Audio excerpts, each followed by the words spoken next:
15 do mês de dezembro de 2016, na sede da Procuradoria da República no Estado de Goiás, presença do Procurador da República Tempo Correia Filho e Rafael Perecer Rodrigues Barbosa, compareceu o senhor Carlos José Fadigas de Souza Filho, CPF 56640170582, devidamente acompanhado do senhor advogado Pier Paulo Cruz Bottini, OAB São Paulo 163657, e o Dr. Walter Pedrosa Barreto Júnior, OAB Bahia 20344, a fim de prestar depoimento em razão da celebração de acordo de colaboração com o Ministério Público Federal.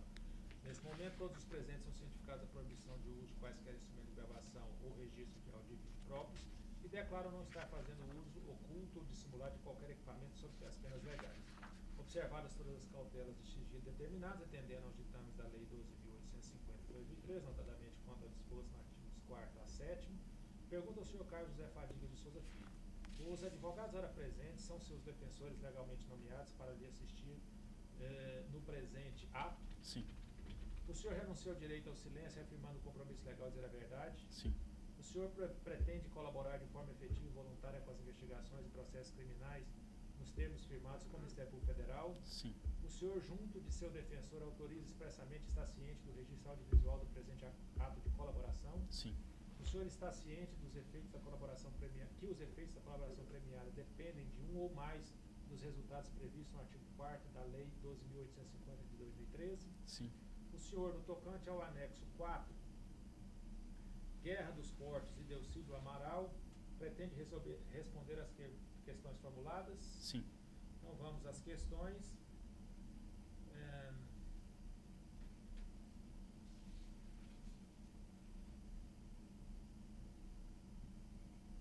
Houve pagamentos para Delcídio Amaral e em relação a essa conhecida Guerra dos Portos? Sim. O senhor pode dizer a respeito? Pois não. Se o senhor me permite, eu vou antes contextualizar um pouco. Pois não. Não para justificar o pagamento, mas apenas para dar um pouco o contexto no qual os atos aconteceram, né? Nos primeiros anos dessa década, estamos falando de 2011, 12, 13, a indústria brasileira passava por um momento muito difícil.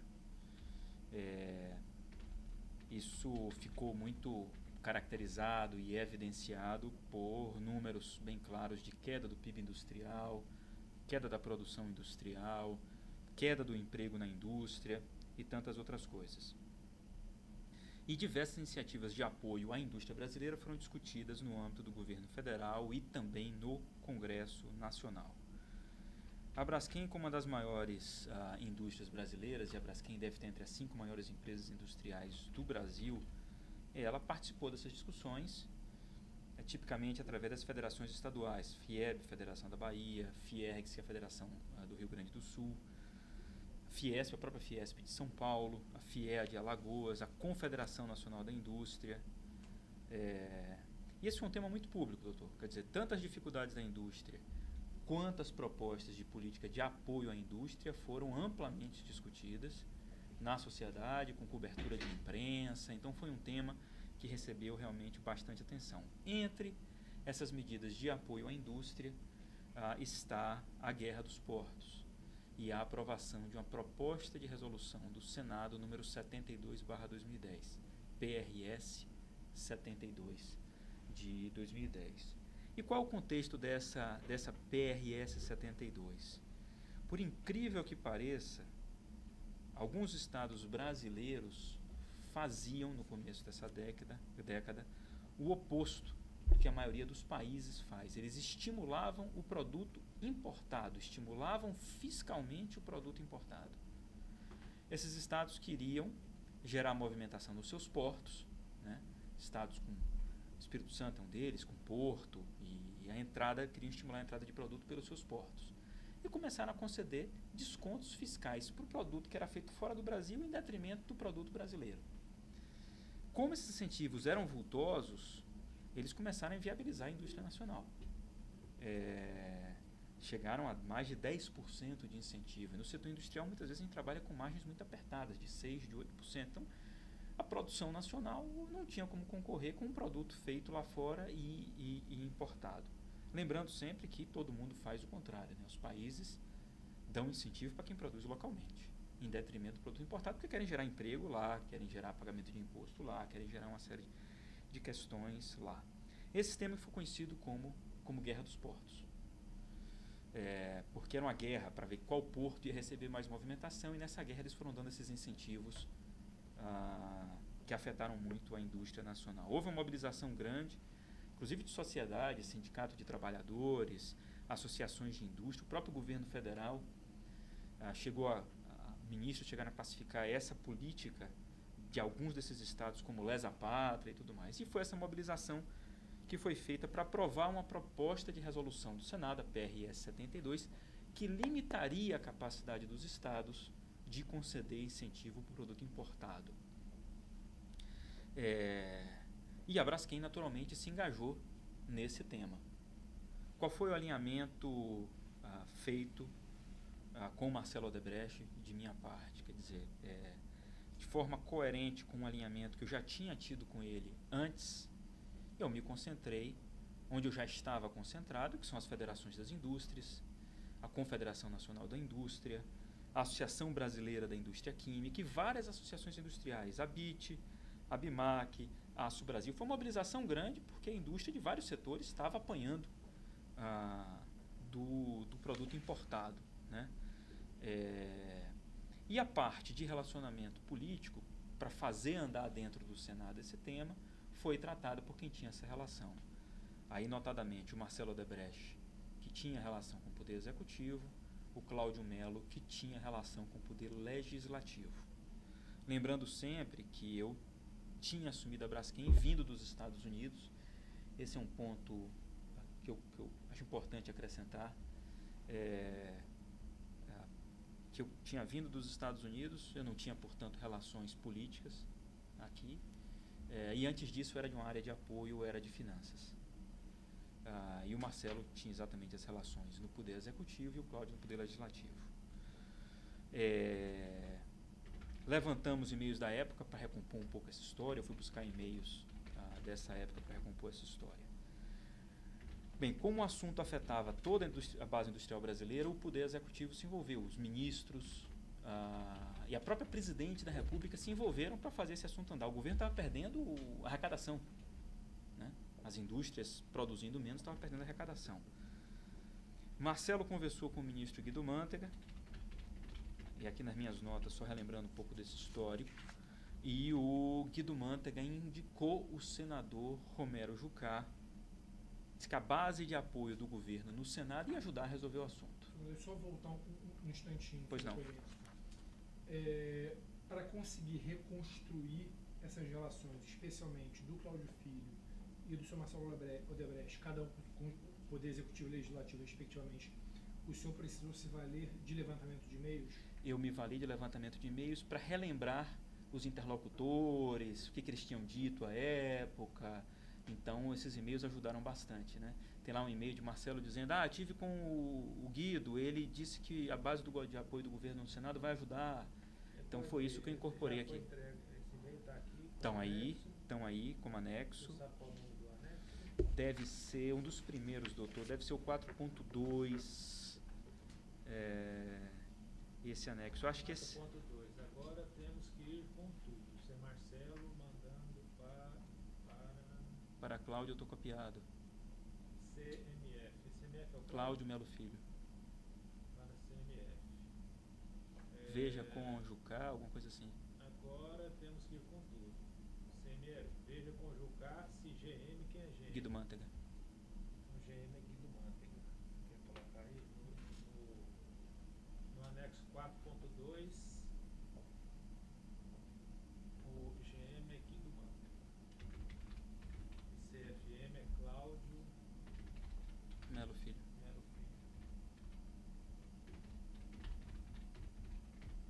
CGM está mesmo firme conforme me disse. Ele me disse que orientou RJ a Romero Jucá. Romero Jucá. Então RJ é Romero Jucá. Para votar este ano. Ademais, veja se tem alguém com quem preciso atuar. Então, esse é o É de outubro, doutor? 30 de novembro de 2011. já ali no finzinho do ano, né? Uma preocupação grande resolver o assunto. Aí no item 4.1 tem e-mail de dezembro. Foi a orientação que o Marcelo me deu para ficar fora da parte política. Ele já apareceu em outro.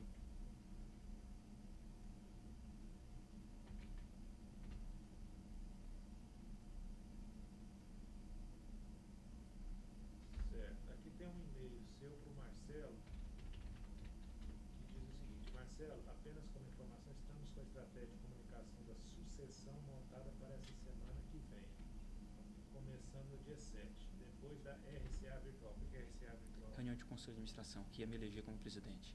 Voltamos para o contexto de finzinho de 2010 aí, eu assumindo. Aí eu digo a ele que eu vou visitar algumas pessoas, ele me fala para despriorizar a relação política.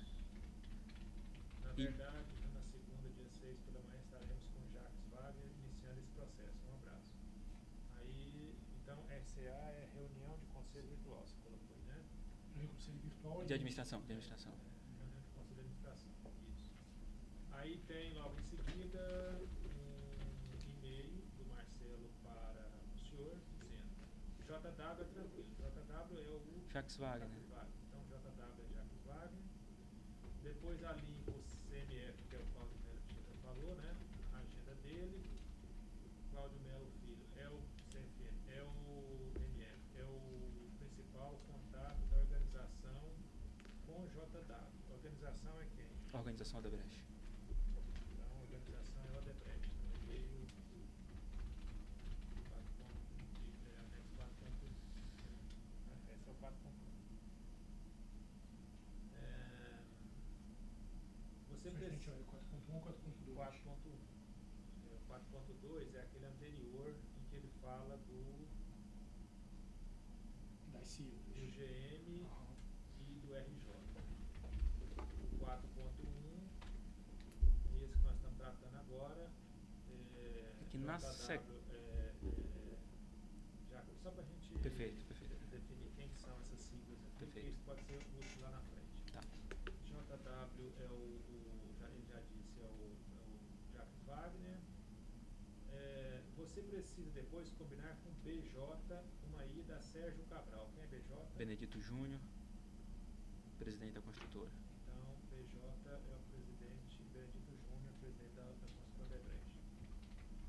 Quanto a Tarso, recomendo que vá com Alexandrino e Walter Lana. Alexandrino ou Alexandrino?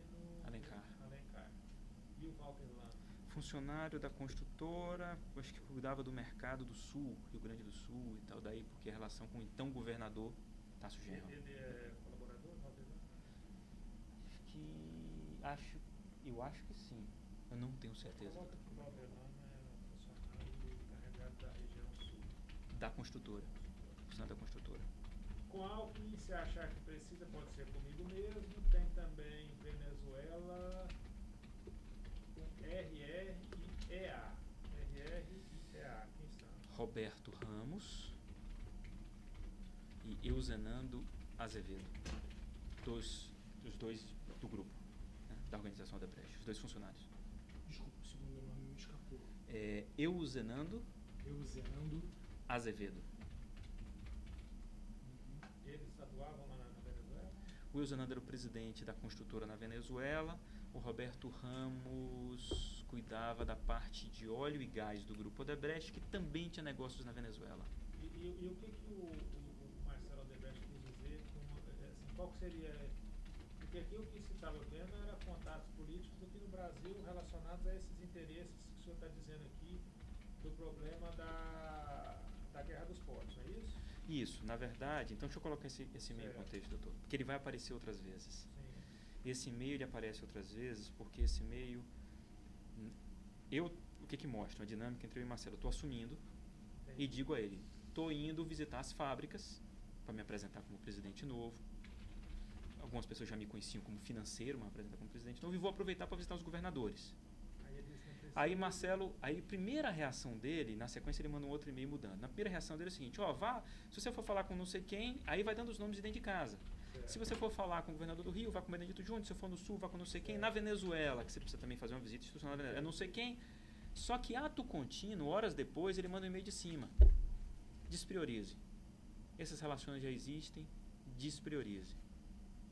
Tá. E eu respondo dizendo, obrigado pelas sugestões, vou despriorizar, vou me concentrar na Biplast, ou seja, nos clientes. Certo. Então esse e-mail aqui, que ele fala, esse primeiro que nós estamos cuidando aqui, ele não está falando especificamente da guerra dos portos, Não. mas genericamente da sua relação, Do meu ou foco. da relação como seria com os políticos. Perfeito. Entendi. E o meu foco nas associações de classe, Fiesp, tal, nos clientes e a relação política tratada no nível da Odebrecht S.A. Certo. Ele fala Eu trago esse contexto de novo, porque na Guerra dos Portos, volta esse contexto. Fadiga, pegue lá as federações e eu e Cláudio. Tá. Eu vou me concentrar aqui na identificação, então, das siglas que Perfeito. coloca aqui, pra gente entender. México com RR e Luiz Welly. Isso. Will. Will. Will. W-E-Y-L. Tá Não, Não, W-Y. Não aqui sei. tá W-E-L-L-Y. Tá escrito errado. Ótimo. Então vamos corrigir isso aqui. É México com RR. RR é O mesmo Roberto Ramos, que cuida de América Venezuela, Latina. América Latina como um todo. E esse Luiz, Aí agora é o responsável pelo Odebrecht no mercado mexicano. na verdade, não é Luiz, o L é o Luiz. W-E-Y e talvez L duplo, acho que é L duplo. LL. Will. Isso. Então você diz que o L aqui na verdade é o Will. W-I-L-L-Y. W-E-L-L-Y está escrito errado. É o que como o Marcelo escreveu aqui no e-mail. Que na verdade é esse nome que ele acabou de soletrar aí. Quer que eu solete de novo? Por favor. Pode falar. W-E, né? Em São Paulo. W-E-Y-L-L. Will. Estados Unidos, ele deve falar de Estados Unidos também. Ele fala quando o mercadante for confirmado, eu vou com você. Foi confirmado no Ministério da Tecnologia. É. Assim como a JSG após confirmado. O que é JSG? Deve ser do José Sérgio Gabrielli, presidente da Petrobras. O JSG é José Sérgio Gabriel.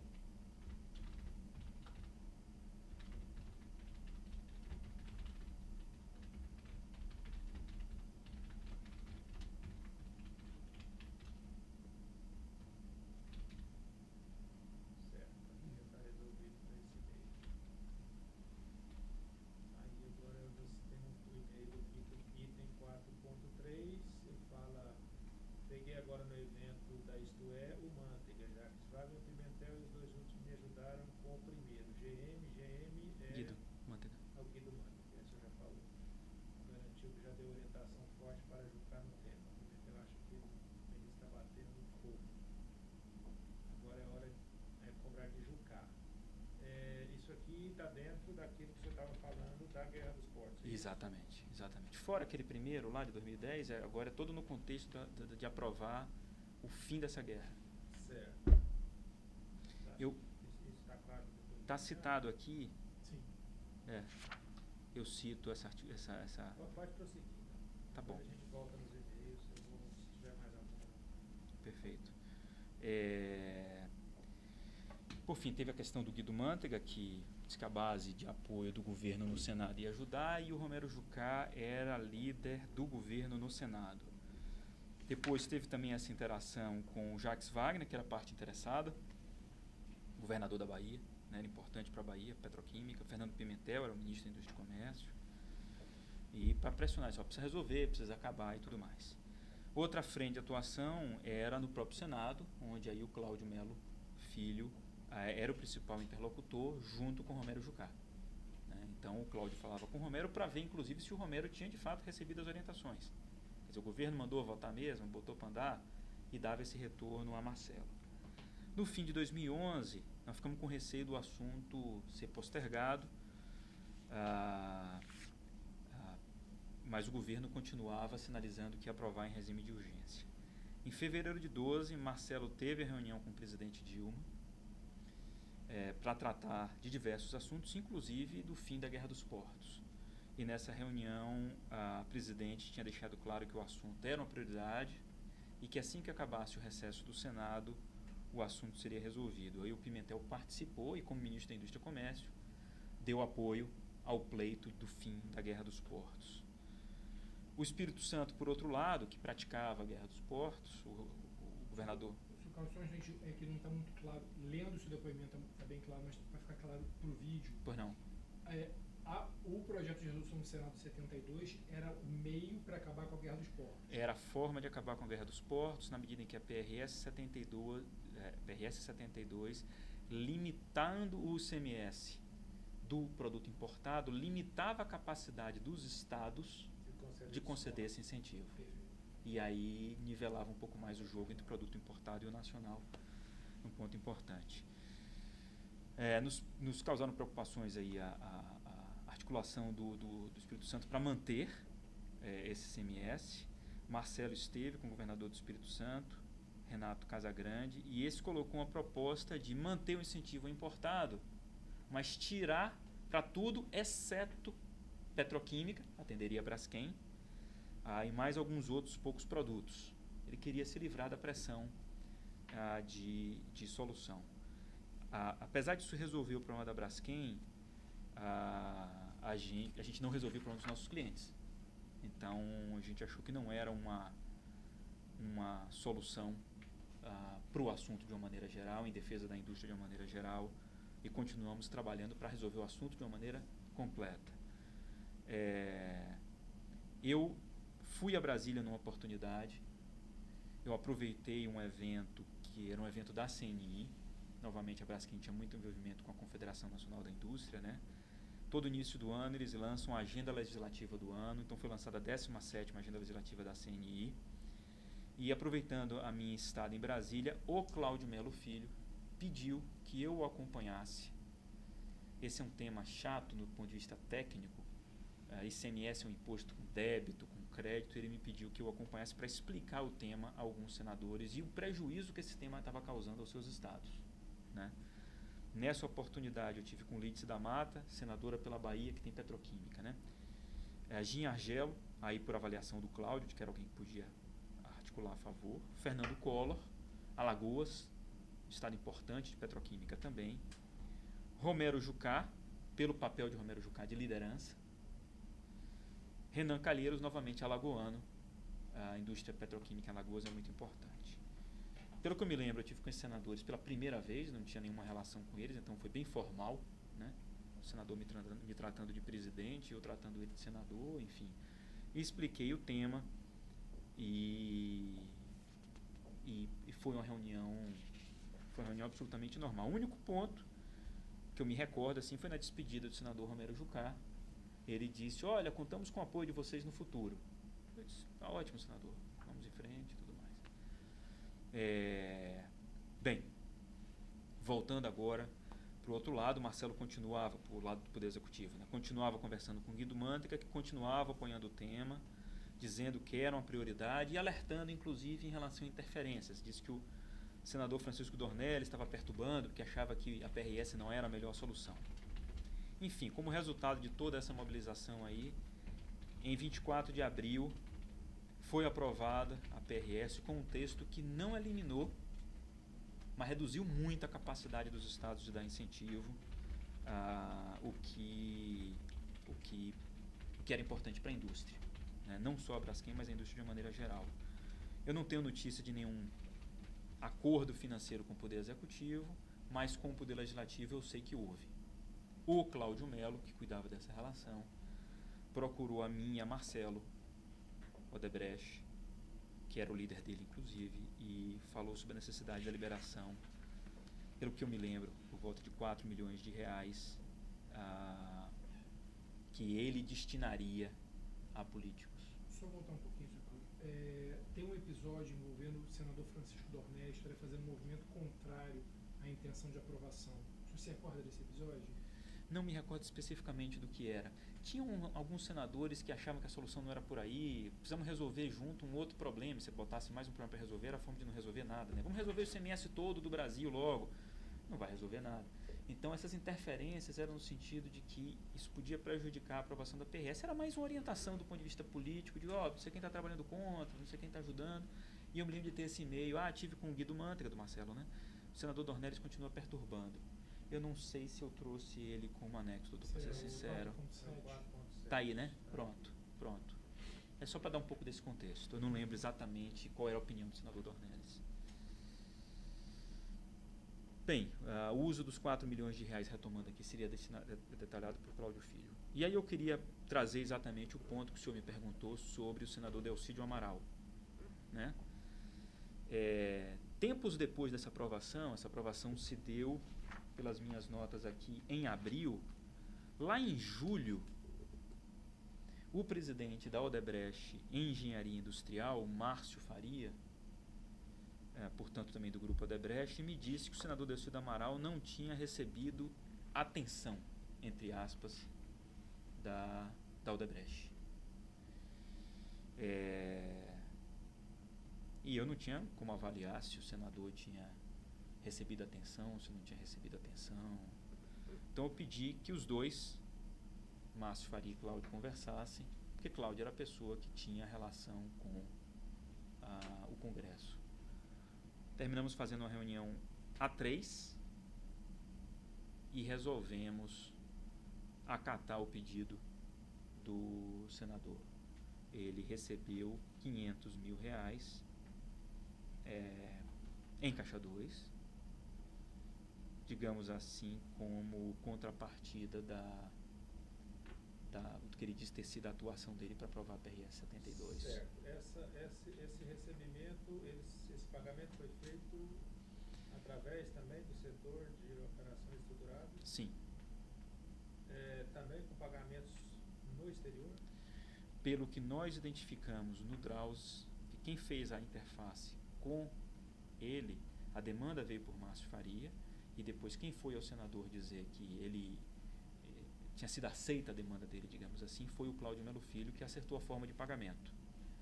Nos últimos meses, nós mergulhamos no Drauzes e foi identificado que ele recebeu em dinheiro, no Brasil. No Brasil em dinheiro? Em Brasil. Constava lá como sendo no Brasil em dinheiro. Tá, a gente já entendeu como é que funcionava, em parte, esses pagamentos no exterior. E como é que funcionava esses pagamentos sem dinheiro no Brasil? Como é que era? Porque, pelo que eu vi, o senhor explicou aqui, naquele anexo 1, o dinheiro, o Caixa 2 era gerado no exterior através de offshores, passava por 2 camadas de offshore até chegar no setor de operações estruturadas. Mas esse dinheiro estava lá fora. Perfeito. Como que esse dinheiro, ou ele veio aqui para o Brasil, ou qual que seria uma outra forma de Caixa 2 que a empresa utilizava para ter disponibilidade desse dinheiro no Brasil? Tá. Pela informação encontrada no Drauzes e também discutida com os advogados da empresa, que estão também apoiando a área de operação estruturada no processo de colaboração. A área de operação, eu sei que a área de operações estruturadas usava doleiros para os quais ela fazia uma transferência lá fora e esses doleiros disponibilizavam dinheiro em espécie no Brasil. Dólar cabo. Eu fazia uma transferência. O offshore da área de operação estruturada depositava numa conta no exterior indicada pelo doleiro, e o doleiro fazia o dinheiro aparecer no Brasil numa mala de dinheiro. A dólar cabo. A dólar cabo, então. Quem eram os doleiros? Não sei, doutor. Não sei. O senhor não sabe? Não. Quem que era dentro da companhia o encarregado de operacionalizar esse dólar cabo? Era exatamente a área de operação estruturada. A mesma área. A mesma área. As pessoas que faziam Hilberto Silva, Luiz Eduardo Soares, Fernando Migliaccio. Esses três. Eles também que operacionalizavam Eles essa parte cuidavam do dinheiro no exterior e faziam os pagamentos a partir dali. Seja no exterior, seja fazer o dinheiro vir para o Brasil e ser entregue em espécie. Certo. O senhor sabe como que eles... Bom, o senhor disse que já ficou determinado lá nas investigações internas que o senhor fez que o Delcídio Amaral recebeu isso em dinheiro. Ele recebeu pessoalmente? Quem que entregou esse dinheiro para ele? Aonde foi entregue? Não sei. Que provas que nós temos de que essa entrega desse dinheiro aconteceu? Eu não sei, porque essa interface não era minha. Essas são informações que eu espero que ou o Cláudio Melo Filho esteja trazendo na condição de colaborador, ou o Márcio faria eventualmente, mas imagino que o Cláudio Melo Filho. Certo. Como eu não tinha essa interface, aí eu tenho um pouco mais de dificuldade de ir além do que está registrado dentro da empresa. Certo. E qual que era o codinome que era utilizado lá? Tava lá Ferrari como codinome pro Delcídio Amaral. E como é que o senhor descobriu que Ferrari Dentro do sistema, dentro do Drauzes, um dos advogados descobriu uma tabela de conversão, digamos assim, que associa nome de político a apelido. Coloca isso aí na tabela de conversão. Essa tabela de conversão já foi entregue para o Ministério Público? Acredito que sim. O senhor tem condição de entregar para nós a tabela? Posso buscá-la, sim. Certo. Essa tabela de conversão era exaustiva? Não é exaustiva. Tanto que eu sei de pessoas que buscaram, a partir de um apelido, descobrir quem era. E não, porque eu ouvi comentários assim, olha na tabela. Não está na tabela. Esse cara não tá, esse apelido não está na tabela. E aí a coisa ficou empacada. Quem que criava esses apelidos? Pelo que eu vi, a própria área de operação estruturada. Os três. Acho que junto com quem pediu o pagamento. A pessoa com que o pediu Cláudio. o pagamento sabia qual era o apelido que constava lá? Sabia. O beneficiário do pagamento? Não. A pessoa que pediu o pagamento. Que pediu pagamento.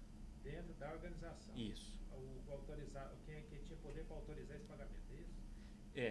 Quem cuidava da interface com o político. Seria o Cláudio? Seria o Cláudio em alguns casos, talvez Marcelo em outros, mas enfim, aí tantas pessoas da construtora, né? Diversas pessoas. Certo. Tá, agora vamos repassar esses e-mails aqui que o senhor mandou para nós. Então tem o 4.3 nós já falamos, né? 4.4 é um e-mail, 4.5. Tá, 4.5 é um e-mail do Marcelo com cópia para o Cláudio Melo Filho, para Carlos 03. Carlos 03 é Sou eu. Assunto resolvido em fevereiro. Primeira ou segunda prioridade. Depois dou mais detalhes. FP foi um parceirão. Quem que é FP? Fernando Pimentel. FP no item 4.5 é Fernando Pimentel. O que seria isso, primeira ou segunda prioridade? Esse foi o e-mail que Marcelo nos mandou, Marcelo Odebrecht, na sequência do encontro dele com a presidente Dilma, em fevereiro de 2012, onde nós já tínhamos perdido a chance de aprovar no final de 11. Estava querendo aprovar no final de 11 e não foi aprovado. Em fevereiro, Marcelo teve com ela e ela disse isso para ele repassou para a gente. Se a primeira ou segunda prioridade do governo. Essa conversa aqui desse e-mail 4.5 se refere a uma reunião é o resumo. Marcelo esteve com a Dilma. Isso. Então, presidente Dilma. Tá. E Fernando Pimentel participou e apoiou o pleito.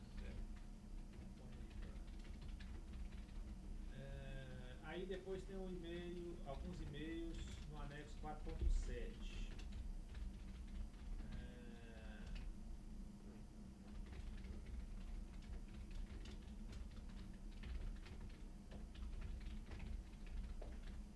Ele fala da conversa com o Paulo Francini, né? Marcelo Ferro. Quem que é Marcelo Ferro? Marcelo Roberto. Maurício Roberto. Não, Maurício Roberto Ferro. Quem que é? Advogado da Braskem. Advogado da Braskem. E ele manda e-mail para Marcelo com cópia para o Cláudio e para o senhor. Conversei com o Paulo Francini. Acho que é Fiesp, não? Da Fiesp, isso. Aí depois teve uma resposta do Marcelo lembrando que tinha que proteger também os clientes, isso. Né? O senhor já explicou isso. E depois tem um e-mail do Cláudio Melo Filho, na sequência, para o Marcelo, com cópia para o Maurício e para o senhor, Maurício, ótimos os esclarecimentos, né, em relação a se referir na conversa com o Paulo da Fiesp. Então, o senador Ciro, de Goiás, que eu imagino seja Ciro Miranda, e o senador Cássio, da Paraíba, que imagino seja Cássio Cunha Lima, tinham razão. Me ajudou, pois me comprometi em ajudá-los, sem na reunião ter convicção de que eu poderia, sem nos atrapalhar, por isso lhe fiz a consulta. Marcelo, 100% entendido seu comentário. Bom, esse comentário deve ser em relação aos clientes, né? A necessidade de proteger os clientes, é Perfeito, isso? Isso. E agora, em relação a essa ajuda aos senadores Ciro e Cássio, o que ele se referia? O senador Ciro, eu não sei, eu não sei se qual deles é. O que eu me recordo é que... Esse é o anexo 4.7. Eu não estou com ele aqui também. Tem mais contexto para baixo? Não tem, né? O contexto para baixo é Fiesp. esse. É o Maurício relatando a conversa com o Paulo da Francine da Fiesp, a redação sugerida pela Fiesp, Isso. que seria 60% do produto nacional, e o Marcelo, logo em seguida, lembrando que não é para proteger só a Braskem, tinha que proteger os clientes dela também, e que era interesse da Odebrecht apoiar a solução também para os clientes. Aí, logo em seguida, o Cláudio Melo trata de dois assuntos. Ele diz que entendeu o comentário do Marcelo, que eu imagino que seja em relação à proteção dos clientes, mas aí ele traz essa informação nova, que seria, então, o senador Ciro, Goiás, que eu imagino que seja Ciro Miranda, teve aqui, na verdade ele era suplente, e senador Cássio, Paraíba, imagino Cássio Cunha Lima, tinham razão. Tinham razão no que, você sabe? Eu vou comentar o contexto que eu me lembro na época. Sim. Existia muita guerra de versão. Vamos aprovar a PRS, mas reduzindo gradualmente o incentivo. Vamos aprovar a PRS só para um conjunto de produtos. Vamos aprovar a PRS imediatamente, mas depois que a indústria se recuperar, a gente volta a dar aos estados o direito de incentivar. E tinha muita guerra de versão. E às vezes os senadores defendiam as suas versões. Não sei se a gente poderia checar depois se poderia ser o Ciro Gomes, se ele era senador a essa altura, mas enfim, defendiam suas versões dizendo, não, isso aqui inclusive é o que a Fiesp está pedindo. E ficava esse disse-me disse, não, a Fiesp não é a favor de reduzir gradualmente, não, a Fiesp é a favor de reduzir de imediato. Não, mas isso aqui a própria Braskem falou que quer tirar só petroquímico. Não. Braskem não quer só petroquímico. A preocupação dela é petroquímico, mas ela não está defendendo tirar só o dela. Sim, a preocupação da Braskem é com petroquímico. Porque nesse mundo político, o senador pergunta assim, mas sua preocupação é petroquímico, não é? Doutor, porque a gente faz plágio. E você às vezes nem percebe que ele fez aquele comentário para mais adiante dizer, não, o presidente da empresa me disse que a preocupação era petroquímico. Quando na verdade, a pergunta foi um contexto e a outra foi outro.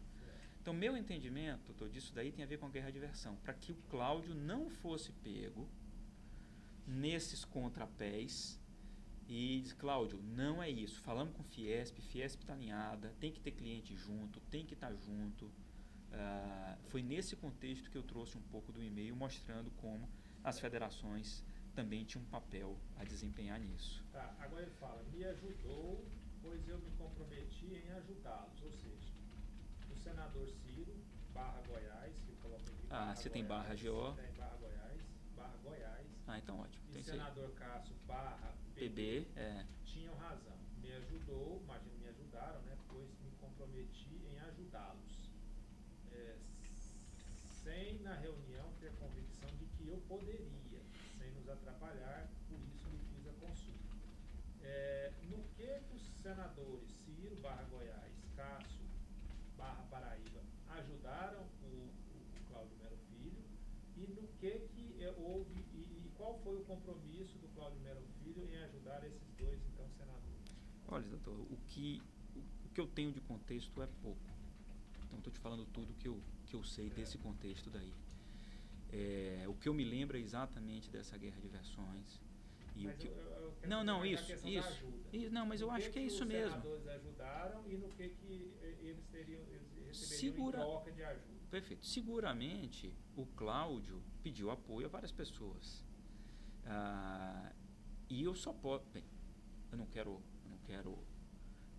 tenho o contexto todo. Do contexto que eu tenho, o que eu entendo é alguma coisa do tipo, você precisa resolver esse assunto, Cláudio. Você precisa esclarecer esse ponto, senão a gente não tem como ajudar. Certo. Então, mas a Fiesp está falando tal coisa. Tá, mas e como seria a ajuda em troca? Eu entendo que a ajuda do Cláudio é a ajuda de... O Cláudio tem que ir para a Fiesp e os caras têm que parar de falar bobagem. Tem que ir para a Fiesp. Não é ajuda financeira. Não. Veja só, houve um pedido de pagamento, né? Esse relato vem nesse contexto. E não foi para eles. Isso eu já disse. Só que eu estou lendo isso aqui no e-mail e estou pedindo a ajuda do senhor para tentar entender o contexto do e-mail. Perfeito. O significado, por exemplo, da palavra ajudar. Ele fala, me ajudou, pois me comprometi em ajudá-los. Ou seja, os senadores ajudou o Cláudio e o Cláudio se comprometeu a ajudar em troca. Aí eu quero saber do senhor se o senhor sabe qual foi a ajuda que os senadores deram e se o senhor sabe qual foi a ajuda que o Cláudio se comprometeu a dar em troca. Perfeito. Eu não tenho a resposta, eu não sei. Certo. O que eu posso deduzir, tentando contribuir, é de que Maurício ajudou, ou Marcelo ajudou, com o esclarecimento, porque Cláudio tinha se comprometido a esclarecer o assunto. Certo. Cláudio, ajuda o assunto a andar, tem confusão. Pô, Maurício, você teve com o Paulo da Fiesp, me ajudou porque eu me comprometi a ajudar nesse assunto, a esclarecer o assunto, a limpar o assunto. É tudo que eu posso interpretar, juntando a isso o fato de que nenhum apoio financeiro a essas pessoas foi pedido. Foi pedido sim um apoio financeiro, não foi para essas pessoas. Certo. Aí tem logo em seguida esse e-mail que o senhor se referiu, que o Marcelo diz que o GM disse a ele que Dornelas continua perturbando, mas isso já está esclarecido, né? Está esclarecido aí, né? Depois, em seguida, o anexo 4.6, um e-mail de Diva Alves Ribeiro para Cláudio Melo Filho, com cópia para Stefani Cristine Rezende. Esse e-mail ele aparece anexado a um outro e-mail que o Cláudio Melo Filho manda para o senhor, com o assunto agenda. Aí nesse e-mail tem uma agenda, lá embaixo tem 9h30 senador Demóstenes. Aliás, primeiro, quem é Dilva Alves Ribeiro Souza? Secretária do Cláudio Melo. Então, Dilva, secretária, a Dilva que aparece no anexo 4.6 é secretária do Cláudio Melo. E a Stefani Cristine Rezende. Esse eu não conheço, só posso supor que seja algum apoio administrativo, talvez uma secretária suplente, alguma O coisa e-mail assim. dela é @Odebrecht. Aí nessa agenda, 27/3, né, esse e-mail é de março de 2012. Aí na agenda 27/3, terça, tá aqui, 9h30, senador Demóstenes, 10h30, Rodrigo Maia, aqui, né, senador Demóstenes ali na SQS 309 do APG, apartamento 503. Às 11h30, com Fábio Veras aqui, às 12h30, lançamento da agenda legislativa industrial, né, da CNI, que já tinha falado. Às 15 horas, senador Jean Argel no Senado. Às 16, senador Renan Calheiro no Senado. Às 17, senador Fernando Collor no Senado. Às 17h40, senador Romero Jucá no Senado. E às 18h30, senador Blitz. Depois tem senador Walter Pinheiro em aberto, Delcide em aberto, Francisco Dornelas em aberto. Essa agenda é a que o senhor se referiu dessas reuniões com todos esses senadores, é isso? Isso. Eu só pude participar das reuniões na parte da tarde, porque eu já tinha emitido meu voo. Meu voo chegava em cima da hora para o almoço da CNI. Eu participei do almoço e aí peguei a agenda da tarde junto com o Cláudio. E tive com as pessoas que estavam na agenda da tarde. Tá, na agenda da manhã o senhor não participou? Não. Mas essa agenda é dentro desse contexto que o senhor se falou? Exatamente. De tratar da PRS. E explicar como é que isso batia na Bahia, como é que isso estava afetando o polo da Bahia, de Alagoas e tal. 4.8 tem uma programação semanal por cidades. Deixa eu ver aí. Eu acho que a prova de corroboração do pagamento à Ferrari. Senador Delcídio Amaral. Programação semanal por cidade. É uma tabela.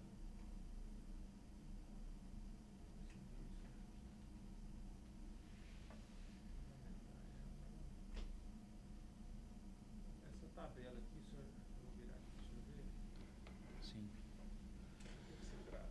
Foi uma tabela que nós, pesquisando dentro do sistema, dentro do processo de colaboração, dentro do sistema Drauses, Essa tabela foi extraída do Drauzio. foi extraída do Drauses, com o apoio dos advogados da Odebrecht, que mergulharam no Drauses para levantar, e havia um pedido meu de acharmos alguma evidência do pagamento ao senador Delcídio Amaral. Sim. Foi nesse contexto que foi encontrado o nome Ferrari associado a ele e o valor de 500 mil, que eu acho que talvez esteja numa outra página. Doutor, mas eu lembro quando eu olhei ela, nós localizamos lá o Ferrari e está aí em algum lugar dentro da lista de apelidos. Ferrari. 500 mil? Ferrari, 500 mil.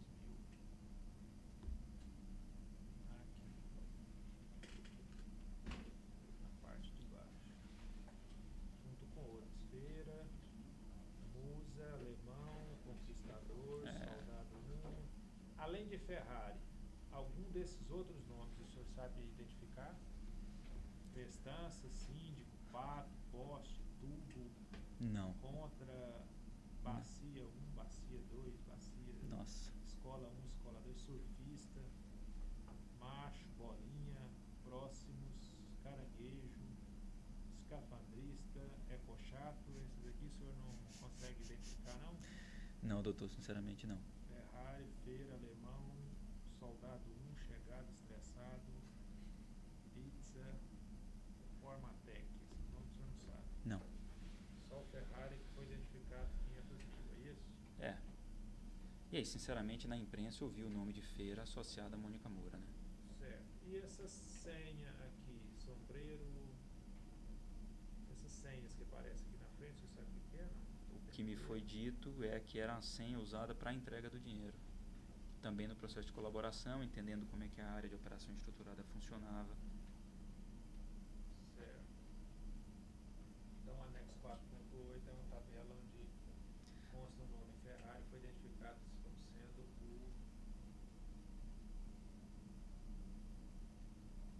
ex-senador Delcídio. Tudo isso, doutor, no contexto da colaboração, tá? Essa era uma realidade ou era uma dinâmica da qual eu não tinha proximidade à época. Tá. Aqui tem um outro e-mail no anexo 4.9, de 26 de julho de 2012, enviado por Carlos Fadiga para CFM e Márcio Faria. Cláudio Melo Filho e Márcio Faria. Isso. Quem é Márcio Faria? Presidente da Odebrecht Engenharia Industrial, que foi a pessoa que me trouxe a demanda do Delcídio, dizendo que o Delcídio reclamava não ter recebido atenção no tema da PRS 72. CFM, recebeu a ligação do MF, copiado, estava jantando com o nosso amigo comum. Quem que é esse nosso amigo comum? Foi uma referência ao Delcídio. Então, o amigo comum do e-mail é o Delcídio. Segundo o MF, nosso amigo estava chateado por não ter recebido sua atenção. Comentei com o Márcio Faria que você havia me dito, mas você me ajudaria muito se ligasse e comentasse diretamente com o Márcio Faria, que você me relatou sobre as tentativas de receber apoio do nosso amigo comum. Então, é o Delcídio, né? É isso aí. Certo. Então, deixa eu ver mais algum anexo para ser esclarecido aqui. Acho que não. Mais alguma coisa a esclarecer? Sim, eu gostaria de acrescentar um ponto. Que a aprovação da PRS 72 ela foi fundamental para a manutenção de emprego, para a manutenção da produção industrial no Brasil, para corrigir uma distorção do sistema tributário e para defender a indústria nacional. E com isso deve ter gerado inclusive ganhos ao erário. Eu não estou novamente querendo justificar os atos, mas apenas dar o contexto de que a empresa trabalhou por uma coisa em benefício não só da Braskem, mas da indústria nacional toda. Certo. Agradeço, porque esse é um ponto importante para mim. Pergunta. Cabotini. Walter.